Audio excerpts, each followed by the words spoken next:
રાજકોટનો લોકમેળો જે સૌરાષ્ટ્રની ભાતીગળ સંસ્કૃતિ અને પરંપરાઓનું જીવંત પ્રતીક છે. આ વર્ષે ભવ્ય લોકમેળાને લઈ પૂરજોશમાં તૈયારીઓ ચાલી રહી છે. ત્યારે રાજકોટ જિલ્લા કલેક્ટર ડોક્ટર ઓમ પ્રકાશે આ અંગે માહિતી આપી કે મેળા દરમિયાન જો કોઈ ઘટના બને તો ફાયર અથવા એમ્બ્યુલન્સ તાત્કાલિક પહોંચી જાય તે માટે ખાસ વ્યવસ્થા કરવામાં આવી છે.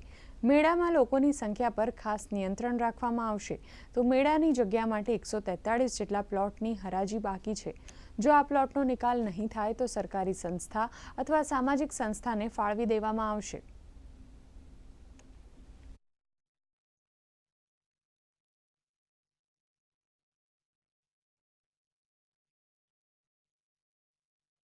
આ વર્ષે આપણે લોકમેળો જે છે આની અત્યાર સુધીની મોટાભાગે તમામ કામગીરી જે છે આપણું જોશમાં ચાલી રહી છે. ખૂબ સારો પ્રતિસાદ તમામ રાઇડ્સ ઓનર દ્વારા પણ મળ્યો છે અને અત્યાર સુધીમાં આપણે તમામ પ્લોટોની હરાજી કરી ચૂક્યા છે. ઓનલી 143 પ્લોટ્સ જે છે અને આમાં પણ મોટાભાગે નાની રાઇડ્સ હોય, ચકરડી હોય અથવા સ્ટોલ્સના બાકી છે.